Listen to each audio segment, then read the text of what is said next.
So at the moment, because of COVID, Sharon Thompson doesn't have a lot of time because they've got housing, homelessness and bereavement services. So all those things have kept me really busy over COVID.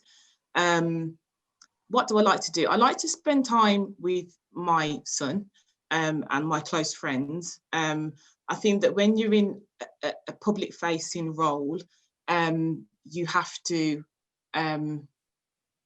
to treat your private life like a really treasured commodity. So the people that are in that space, you need to make sure that you're nurturing and supporting them. I would never like to be out there sort of trying to make things better for everybody else's life, and then everybody at home is falling apart because I'm nowhere to be seen. So I think it's very important that you have that level of balance, and self-care is definitely one, because nobody wants a grumpy shower and it's not good for anybody. So there's a little bit of that. I enjoy writing. So I used to write a lot of poems. I don't do that anymore, but I do just enjoy writing. So I've found writing quite therapeutic over the last few weeks in my spare time. So I've been doing quite a bit of writing. Is that like a journal, writing a journal, or are you writing? Yeah, and just writing, just writing. It depends how I feel. Sometimes I write short stories and things like that. So I've really got into writing and I really enjoy it. I think one of the things I always say to people is because it's so difficult being a politician, and it really does depend on what's happening locally, regionally and nationally. I try to forward plan so that I've always got something to look forward to.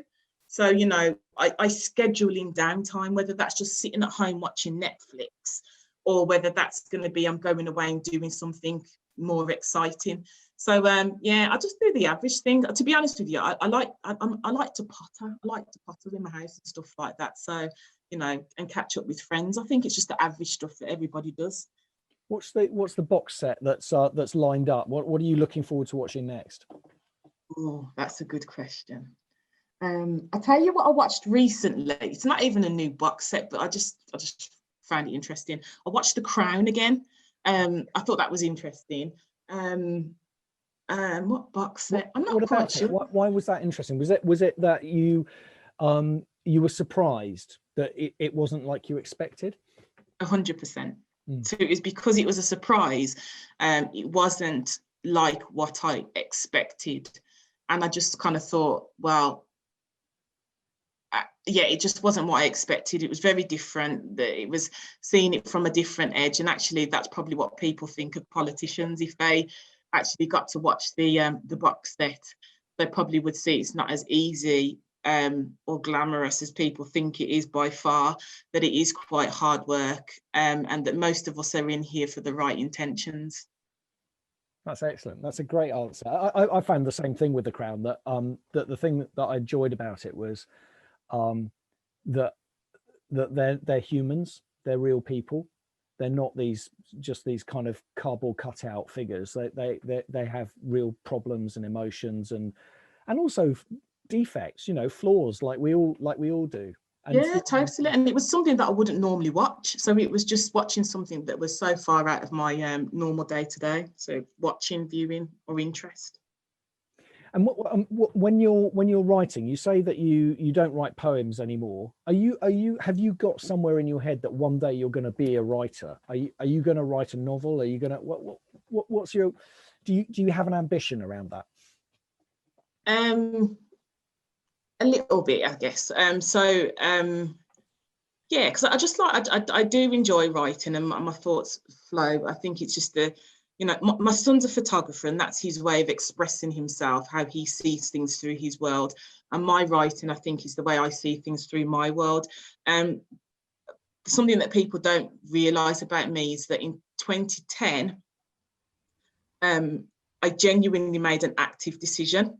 It was at the end of 2009, and I made a decision that I was going to change my life in a decade. And the decade ends in 2020. So I think that may give me something to write about. But yeah, so I just enjoy it. You can't leave us with that. How are you changing your life? What had to happen over those 10 years? Okay, so what's happened over those 10 years? One, I became a magistrate, so that was something that was exciting.